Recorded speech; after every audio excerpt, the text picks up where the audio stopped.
This is ChangeMakers with Katie Gore, finding the right solutions for the affordable housing community.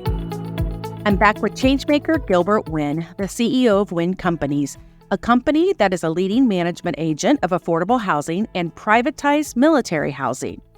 Now, Gilbert, we didn't mention it by name during the first part of our talk, but it's obvious your team is committed to equitable housing, and it translates into many of your operational pieces. Can you tell me more about how equitable housing impacts your residents?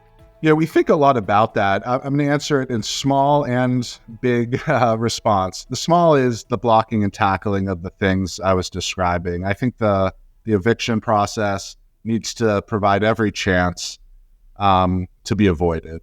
The process of who you hire as an attorney, the process of payment agreements that can actually be sustainable and work, financial literacy courses that our Connected Communities arm, which is our community services arm, can help implement to avoid payment issues to begin with, holding regular meetings with tenant associations. Those are all the blocking and tackling that we could all do better, but we try to concentrate on. The bigger equitable housing issue that we try to tackle head on is to create mixed income housing. This sort of de facto segregation that occurs that's unintentional in some ways and intentional in the past, that basically creates affordable communities that are only affordable. And they don't interact with their surrounding communities. They don't have access to retail and the services. I think that's the old way of doing business. And so what I think equitable housing means, when you really think of equitable, it has to be integrated. And so our model, anywhere we can do it, anywhere where the programs allow, is to have a tranche of extremely low income, a tranche of low income, a tranche of middle income, and wherever we can, a tranche of market rate housing. I think that's really the true path to equity. And that really starts to build a community that just isn't a building, but it's a place that can serve and enrich people's lives and where they live. And that's the core fundamental need of housing, isn't it? It really is. And, there's one other aspect here, Katie, that I like to espouse, is that a big problem with resources when we talk about affordable housing is that you don't always get the ability to build it and then never have to revisit it again. 20 years later, because of the rents that are restricted, you may need another allocation of affordable housing resources to preserve it, not just from an income point of view, but the roofs need replacing and the boilers need replacing. That is, in many ways takes away money from new production, which is really how we have to solve a lot of this issue. But with mixed income housing, I think the thing that isn't appreciated as much as it should be is that if you say have a project that's, 60% market and middle and 40% low income, it is much less likely down the road that those projects will need new subsidies because the market rate rents have been growing. And when you do a refinancing, yes, there might be some equity takeout, but the first use of that money is to fix the roofs, is to fix the boilers. And if we can create a model that you set it and forget it for decades, it's going to be a lot better for everyone. We're talking a little bit about financing here, and that's such a huge role of your ownership and management business lines here. What is some of the larger stability, and whether that's a formal national housing stability program, but what are you thinking are some of the trends on this larger financial security for this particular industry? So I would say there's two ways to look at that. I think we're seeing since COVID that even at income restricted rents, there are low-income families that still have a tough time meeting their obligations. Again, that story of they can meet their obligations except when their car breaks down and they have a $1,000 bill. What are they going to do now when they fall behind? That's still very real. And that is something that actually plagues the affordable housing industry. We have accounts receivable from our tenants, even in Section 8 properties, that are triple what they were pre-pandemic. So even if someone were to pay $300 a month, we're seeing oftentimes a tripling of times when they don't pay the 300, and now they owe 600 next month, and then 900 and 1200, and then it gets to a point where without extra subsidy and rental assistance, an eviction has to occur. Else the sustainability of that project can't be held. And so I don't know how to solve that issue as a houser. I just know that the demographic and the economic issues that are plaguing the low-income folks in the country are also painful for the housing industry, because a lot of these projects need every bit of rent just to meet their debt service. So I don't have a solution for that, Katie, but that's a big one. Well, speaking of debt service, I think that's one of your many accolades as a company, is that you guys have not ever defaulted on any of your financing pieces here. Explain that, because I read that when I was researching you guys, and I was like, wow, that's a bullet point that everybody assumes is the case, but is not, given the financial and housing crisis that many companies have gone through. What is that for you guys? What does that look like? Yeah, so in 52 years, we've never missed a mortgage payment, never handed back the keys. And while I'd like to say it's because we're the perfect operators and financiers of housing, that's not actually the reason. We have, at any one time, we'll have a handful of our portfolio that loses money. You know, the demographics changed, there's capital needs, but we choose to feed those projects as needed, make sure that they stay in the portfolio. And, you know, the hope is, and knock on wood, this is what's occurred, that enough profit is earned on the good performing deals that we're able to continue to do that and not have any foreclosures and not have to hand back the keys and bankruptcies and things like that. And that is essentially, Katie, the private model. When public housing turned into privatized affordable housing, that really was the theory. Give an owner in the private sector the motivation to stand by their projects, not just like a general contractor would. If you pay us, we'll do it, but if you don't pay us, we'll leave. This is stand by properties that aren't performing, make monies on properties that are, and let's keep people stably housed. So I think that's always been our way of doing business, and we don't intend to change it. Another unique thing about WinnCompanies, when I was reading all of your bio information, was the diversity within your workforce. Tell us more about that and how you're achieving that. So for the last something I'm extraordinarily proud of, and it really started with my father's direction and understanding, was that we have been the leader in Massachusetts for 23 years. I think the leader for 50 years, but they've been tracking it for 23 years in minority and women business engagement. The totals over that 23-year period in Massachusetts alone is almost $250 million of contractors, security companies, landscaping to minority and women-owned businesses. And that number will grow exponentially when you include the other 24 states. But that has always been the way we do business. We realize that we do business in majority minority communities across the country. We want our workforce to reflect that, which it does. Over half of our employees are minority and of many different demographics and ethnicities and religions. And our women representation is also over 50%, something we've always done. But we also realized that we're not perfect. And we needed to do better as it related to diversity in the highest levels of the organization. So over the last 3 or 4 years, that's what we've devoted a large part of our DEI committee work to. We have training programs, internal promotion policies, leadership programs, hiring practices that really want to make sure that when you get to the vice president level and above, that we are just as diverse. And so that's something that will not be accomplished next year. It'll be something we continually have to look at, but we are devoted to it. Another thing you guys have been recognized for in the excellence and leadership category, if we're talking about this right now as a category, but you guys have won a lot of awards, and I'm sure that success is shared within your company. Tell us about some of those awards. Yeah, so I'll quote my father again here.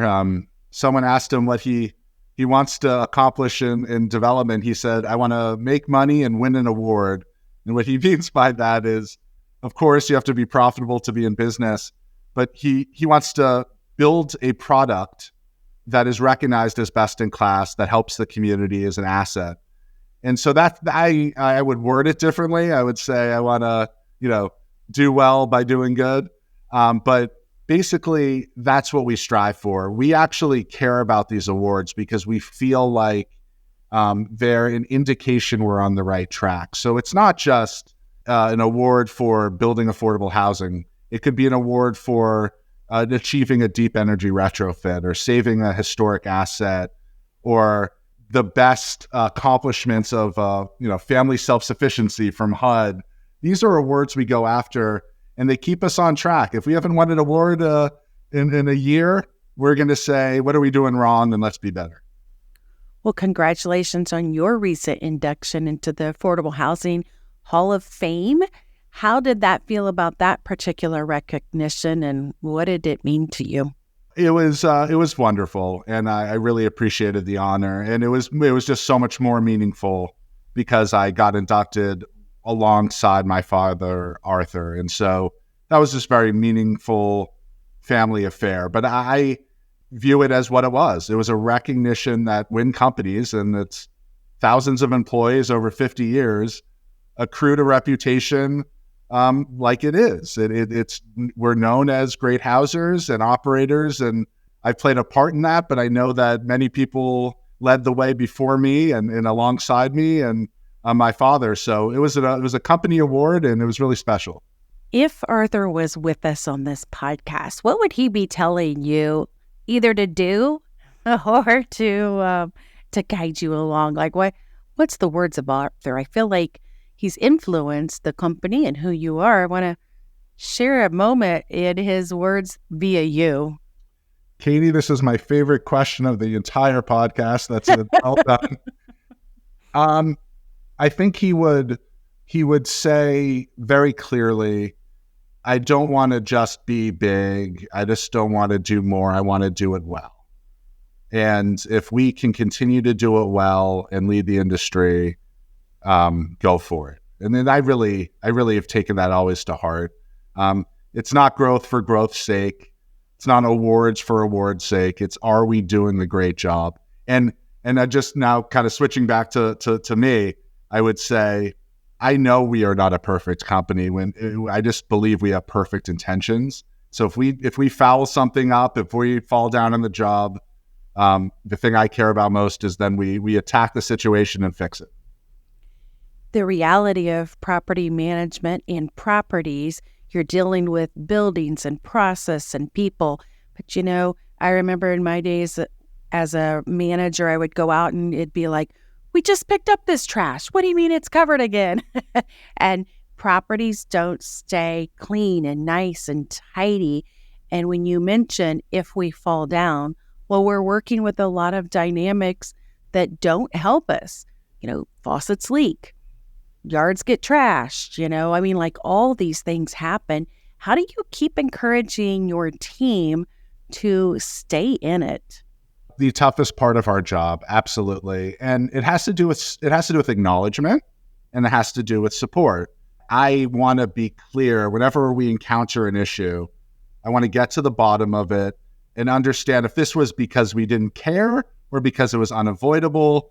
And if we didn't care, I get upset. If it was unavoidable in the sense of what you just described, right? We can't tell a tenant how to act, or if a storm moves through, we can't make sure that the tree didn't fall down on the building. But if we respond quickly and eagerly to fix the problem, that's when we have to acknowledge and create accolades for and tell the story about how people stepped up. But honestly, that is the single biggest issue, because sometimes it can feel to property managers and maintenance staff that they're pushing against the tide. And they, I think, get emboldened and energized knowing that their executives appreciate and understand that. It's not like, why did you why was there trash on the ground? It was, thank you for picking up the trash again. We understand what you're going through. And I think that acknowledgement and appreciation and support matters.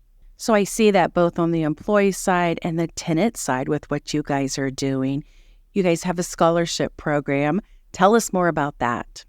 Yeah, so in our 40th anniversary, we sort of came up with the idea of doing this Winn Scholarship.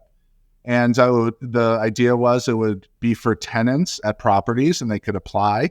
And then a few years ago, I think it was during COVID, we decided that we would open that up to employees, children as well. And they would compete with the tenants and it would be just a wonderful thing. And we've given out more money, hundreds of thousands of dollars, and it's just been a great program.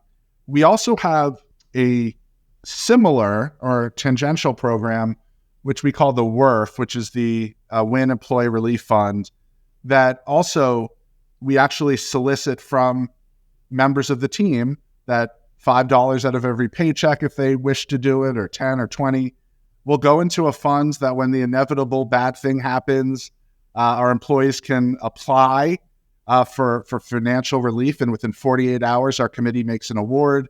Somebody was part of a hurricane and needs help, and we've also similarly been distributing hundreds of thousands of dollars. So we try to be a caring community and give back. That is amazing. I don't hear a lot of other companies that do that. How did that get started? So that got started kind of full circle here. That got started after the awful hurricanes that occurred sort of in the mid-Atlantic a handful of years ago in the Carolinas. And on our military base, not only were the military members and their families displaced, all of our hundreds of employees were. And so we said, how can we help? And of course, the company helped out, but we said, how can we make this standardized? And that's when we created this employee relief fund. Wow, very impressive. We've covered several things here. Is there something else you want to highlight or some people you want to give a shout out to as we wrap this up? Yeah, as I've been mentioning, this is a people business. And I think we have, again, the best leaders, the best employees in the nation. A couple of people that really deserve some significant shout outs would be my partner, Larry Curtis, one of the leaders for many decades who's led our development company, and all of those innovative things I mentioned, so many of them were spurred from Larry Curtis. Michael Putziger, our chairman, been with the company since it wasn't even a company 52 years ago. Our president of our management company, Patrick Appleby, COO Terry Benskin, Adam Stein, David Ginsberg. We just have the best in the business. And so I get to often speak in these types of events, but I'm speaking on behalf of the accomplishments of my team, and they deserve a big shout out. I've been talking with Gilbert Winn, the CEO of WinnCompanies. And Gilbert, it has been a pleasure to bring you to our larger podcast audience and share the great things that you guys are doing. Thank you, Katie. This has been fun. Thanks for listening to ChangeMakers with Katie Gore. To find out more about Katie, go to quadel.com. That's QUADEL.com. This has been a production of Forbes Books Radio.